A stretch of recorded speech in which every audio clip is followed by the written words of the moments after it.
Good morning, students. Today we are taking chapter number 2, Is Matter Around Us Pure? This is lecture number 8. In this lecture, we are taking separation methods. Before that, we already learned about 4 methods of separation. Now, we are taking first chromatography. So, this word is very new for you. Now we are taking the question, is the dye in black in a single color? So for understanding chromatography, we are taking here one activity, and this activity has been given in your book also. So first, take a thin strip of filter paper. आपको filter paper का एक छोटा सा पतला सा strip लेना है, पट्टी एक छोटी सी काटना है. Draw a line on it using a pencil approximately 3 centimeter above the lower edge. जो नीचे वाला जो किनारा होता है उसे करीब 3 सेंटीमीटर ऊपर हमको पेंसिल की एक लाइन ड्रॉ करना है. वहाँ पे put a small drop of ink from a sketch pen or fountain pen at the centre of line. उस जो लाइन खींचा है उसके सेंटर पे आपको एक ड्रॉप छोटे से ड्रॉप बनाना है, इंक की ड्रॉप बनाना है. अब वो इंक की ड्रॉप हम स्केच पेन से भी बना सकते हैं एंड फाउंटेन पेन से भी बना सकते हैं. और फिर उसके बाद में बनाने के बाद में उसको ड्राई करना है. देखिए यहाँ पे मैंने एक ये पिक्चर दी हुई है, ये है फ़िल्टर पेपर. इसका नाम ये नॉर्मल फ़िल्टर पेपर नहीं होता, ये वॉटमन फ़िल्टर पेपर होता है. आप लोग जब बड़ी वाली क्लास में आएंगे तो ये प्रैक्टिकल भी है, इस प्रैक्टिकल को हम लोग तब करेंगे. तो ये जो फ़िल्टर पेपर है, ये देखिए ये गोल गोल सा दिख रहा है राउंड शेप में. इस फ़िल्टर पेपर की छोटी सी एक स्ट्रिप काटी जाती है. देखो इस तरह से ये एक स्ट्रिप काटी है, और जो ये नीचे वाला एज है, नीचे वाली लाइन दिख रही है आपको, इसके 3 सेंटीमीटर ऊपर एक लाइन ड्रॉ करना होता है. इस लाइन के बीच में छोटा सा इंक का स्पॉट बनाना होता है. यहाँ पर रेड कलर का बताया हमने, लेकिन हमको कौन सा करना है, ब्लैक वाला. तो हम यहाँ पे ब्लैक कलर का स्पॉट बनाएंगे. ये स्पॉट हम कैसे भी बना सकते हैं, या तो हम इंक लेकर के भी बना सकते हैं, या फिर हम स्केच पेन को भी यूज़ कर सकते हैं, या फिर इसमें फाउंटेन पेन को भी यूज़ किया जा सकता है. सो इस तरह से हमने ये फ़िल्टर पेपर की छोटी स्ट्रिप बना करके उसमें एक स्पॉट ड्रॉ किया. अब क्या करना होगा, lower the filter paper into a jar. आपको उस फिल्टर पेपर को, ये देखिए फ़िल्टर पेपर को एक जार में, ये देखो दिया ना यहाँ पे, ये जार, इस जार में इस तरह से डिप करना है. ये जार भी हो सकता है, कोई आप यदि घर पे हैं तो ग्लास भी हो सकता है. आप घर पे भी करके देख सकते हो ये वाले प्रैक्टिकल को. बीकर भी ले सकते हैं, टेस्ट ट्यूब भी ले सकते हैं. इसमें क्या होना चाहिए, वाटर. ठीक है, देखो वाटर का लेवल भी बहुत थोड़ा सा है. यदि यहाँ पे ध्यान से देखो आप, तो ये वाटर का लेवल बहुत कम रखा है. containing water so that the drop of ink on the paper is just above the water level. बिल्कुल उसका टच करता हुआ होना चाहिए, जो नीचे का जो एज है स्ट्रिप का, उसको बिल्कुल वाटर लेवल को बिल्कुल हल्का सा टच करता हुआ होना चाहिए. Leave it undisturbed and watch carefully. आपको उस स्ट्रिप को छोड़ देना है और धीरे धीरे क्या हो रहा है उसको वॉच करना है. As the water rises up on the filter paper, record your observation.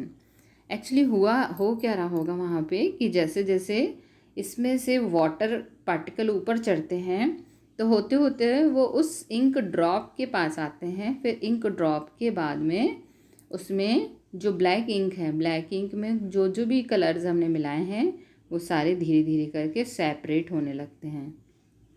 ये बहुत अच्छा प्रैक्टिकल है और इसको एक बार आप लोग को मैं करवाऊँगी ज़रूर. तो यहाँ पर ये देखिए एक मैंने ये साइड में छोटी पतली स्ट्रिप दी, ब्लैक कलर की डाई थी, और इसको जब हमने किया था तो इस तरह से कलर सेपरेट हो गए. दिख रहे हैं, ये रेड है, ऑरेंज है, yellow, green, blue and purple. इस तरह से इसका सेपरेशन हुआ है. तो एक ब्लैक कलर का इंक, मतलब ब्लैक कलर की जो डाई थी वो, उसमें सारे ही कलर्स मिक्स होते हैं, और ये क्रोमेटोग्राफी जो मेथड है इसके थ्रू इसको सेपरेट किया जाता है. ये देखिए यहाँ ये प्रैक्टिकल करके भी बताया हमने. ये इस तरह से इसका सेपरेशन हो रहा है.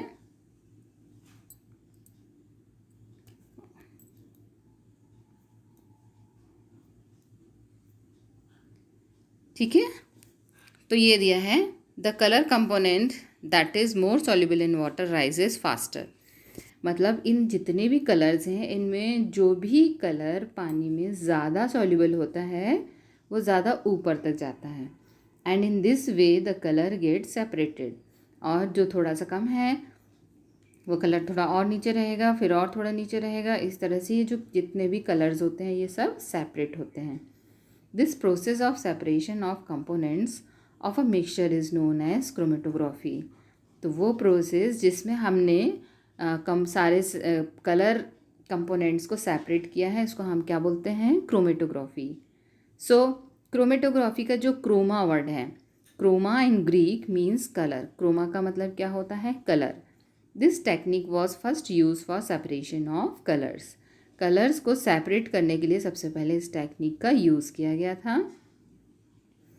तो ये था हमारा इंक जो कि हमने बनाया था। अब इसके बाद में इसके एप्लीकेशंस देखते हैं। अब इसमें से टू सेपरेट, क्या चीज़ सेपरेट करते हैं? Colour in a dye. जैसे हमने पहले अभी देखा था कि यदि कोई ब्लैक कलर की डाई है तो उससे हम कैसे क्रोमेटोग्राफी से कलर सेपरेट करते हैं। Now pigments from natural colour. इसका सेकंड एप्लीकेशन होता है कि जो नेचुरल कलर्स हैं, जैसे मान लो देखो यहाँ ये चेरी दिख रही है आप लोगों को, ये अलग अलग तरह की चेरी दिख रही हैं। अब यदि मान लीजिए मैंने ब्लू चेरी को, ये जैसे ये जामुन खाते हैं ना हम लोग, तो यदि इस जामुन को हम तोड़ के देखेंगे तो उसमें कैसा होगा? पर्पल कलर में आएगा, है ना। तो ये जो कलर्स होते हैं ये कलर क्यों होते हैं? क्योंकि उसमें कलर पिगमेंट पाए जाते हैं। तो इन कलर पिगमेंट को हम क्रोमेटोग्राफी वाले पेपर के थ्रू सेपरेट कर सकते हैं। ठीक है। नाउ नेक्स्ट, इसके बाद में यदि हम देखें यहाँ पर तो इसका अच्छा बेस्ट एप्लीकेशन है, this is drugs from blood. Blood corpuscles जो होती हैं इसमें यदि जो ड्रग्स पार्टिकल्स होते हैं, मतलब यदि कई बार ऐसा होता है कि हम डॉक्टर ने बताया नहीं है और हमने एक्सेस में दवाइयाँ खा ली हैं तो उसका कुछ साइड इफ़ेक्ट होने लगता है। उस साइड इफ़ेक्ट को देखने के लिए जब ब्लड सैंपल लिया जाता है तो उसमें हमारे पास में जो ड्रग्स पार्टिकल्स होते हैं, ये दिख रहे हैं आपको ड्रग्स पार्टिकल्स। ये ड्रग्स पार्टिकल्स यहाँ पे तो हमने कैप्सूल फॉर्म में दिया है, बट ये कैप्सूल फॉर्म में नहीं होते हैं, ये इनके पर्टिकुलर पार्टिकल्स होते हैं ना। देखो यहाँ पे जैसे ये वायरस बना हुआ है, ये देखिए दिख रहा है। इस वायरस को किल करने के लिए यहाँ पे क्या किया गया है? ड्रग्स का यूज़ किया गया है। लेकिन यदि ज़्यादा होता है तो उसको फाइंड आउट करने के लिए क्रोमेटोग्राफी का यूज़ करते हैं। ये थी हमारी एक टेक्निक। अब है इसके बाद में सेकंड टेक्निक, ये है separation of mixture of two miscible liquids. इसके पहले हम क्या कर रहे थे? टू इमिसिबल कर रहे थे, जो एक दूसरे में मिक्स नहीं होते, जैसे सेपरेशन फनल में किया था अपन ने। ठीक है। अब यहाँ पे क्या है? दो यदि कोई मिसिबल लिक्विड्स जो आपस में बहुत इजीली मिक्स हो जाते हैं, अब यदि आपस में मिक्स हो जा रहे हैं तो उसको हम कैसे सेपरेट करेंगे? उसके लिए दिया है let us try to separate acetone and water from their mixture. अब हमने यदि एसीटोन और वाटर लिया है तो दोनों बहुत अच्छे से मिक्स हो जाते हैं, जैसे अल्कोहल एंड वाटर, ऐसे ही एसीटोन एंड वाटर भी होता है। Take the mixture in a distil flask, fit in with the thermometer. ये देखिए ये एक डिस्टिल फ्लास्क दिख रहा है आपको, यहाँ पे दिया है ना, ये गोल राउंड राउंड सा, ये है डिस्टिलेशन फ्लास्क। इसमें ऊपर एक थर्मामीटर लगा हुआ है। ठीक है। और यहाँ पर ये देखिए मैं एक बार फिर से बताती हूँ, ये और इस डिस्टिलेशन फ्लास्क से ये जो नीचे आता हुआ एक ट्यूब दिख रहा है, ये है ना, ये होता है कंडेंसर, ये वाटर कंडेंसर है। इस वाटर कंडेंसर में कंटिन्यूसली ऊपर से वाटर डाला जाता है और नीचे से उसको निकाल दिया जाता है। तो सॉरी, ये नीचे से हमने डाला, कोल्ड वाटर इन लिखा हुआ है और ऊपर दिया है वाटर आउटलेट। तो इस तरह से इसका जो कोल्ड वाटर है उसका कंटिन्यूसली उसमें फ़्लो होता रहता है और इसमें क्लैंप लगा होता है जिसमें वो फंसा हुआ होता है। ठीक है। अब इससे और इसके बाद में एक यहाँ बीकर बना हुआ, देखिए बीकर में एसीटोन लिखा है। अब इसकी प्रोसेस एक्चुअली हो क्या रही है वो मैं आपको बताती हूँ अभी। इसमें क्या होता है? Heat the mixture slowly keeping a close watch at the thermometer. अब इसमें यहाँ पर हीट दिया जाता है, देखिए नीचे बर्नर जल रहा है, इसे कंटिन्यूसली हीट देंगे। हीट देंगे तो क्या होगा कि जो मिक्सचर है उसमें वो बॉईल होना स्टार्ट होगा। तो बॉईल होने पर क्या होता है, the acetone vaporise condenses in the condenser and can be collected from the condenser outlet. तो वाटर एंड एसीटोन में जो एसीटोन होता है उसका बॉइलिंग पॉइंट बहुत कम होता है। तो दोनों में से पहले बॉइल कौन होगा, एसीटोन होगा, और उसका वेपर बनेगा। तो ये जो कंडेंसर लगा है, वाटर कंडेंसर, इसके थ्रू इसकी वेपर बाहर आना शुरू होगी। जैसे ये वाटर कंडेंसर पर के कांटेक्ट में आती, क्योंकि पानी कैसा है, ठंडा, तो ये इमीडिएटली वाटर से का कंडेंसेशन एसीटोन का कंडेंसेशन होगा और वो लिक्विड फॉर्म में इस नीचे बने हुए बीकर में आकर के कलेक्ट हो जाएगा। ये दिख रहा है आप लोगों को, ये देखिए बीकर बना हुआ है ना, यहाँ आकर के कलेक्ट हो जाता है। ठीक है, so water is left behind in the distillation flask. अब इस तरह से ये बाहर हमने सबसे पहले एसीटोन को हमने अलग कर लिया और हमारा जो डिस्टिलेशन फ्लास्क है उसमें अब सिर्फ क्या बचेगा, पानी बचेगा। तो इस तरह से ये हमने चेंज किया है डिस्टिलेशन फ्लास्क के थ्रू, या डिस्टिलेशन प्रोसेस कहते हैं। तो डिस्टिलेशन प्रोसेस में अपन ने क्या किया था और है क्या है एक्चुअली, ये distillation is used for separation of components of a mixture and any two miscible liquids that boil without the composition and have sufficient difference in their boiling point। दो जो मिसिबल लिक्विड्स होते हैं, दोनों के यदि boiling point में difference है और दोनों को हमको सेपरेट करना है, तो हम क्या करते हैं, डिस्टिलेशन प्रोसेस के थ्रू उसको सेपरेट करते हैं।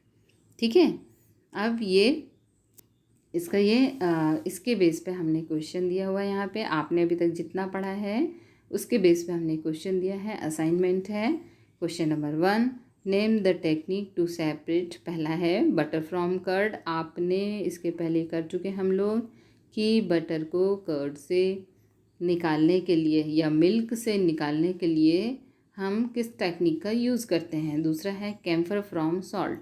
कैम्फर को सॉल्ट से अलग करने के लिए हमने कौन सी टेक्निक यूज़ की है, then define distillation and chromatography. आप लोग ये सब अपने कॉपी में नोट डाउन करेंगे और लिखने की कोशिश करेंगे। Okay, thank you student.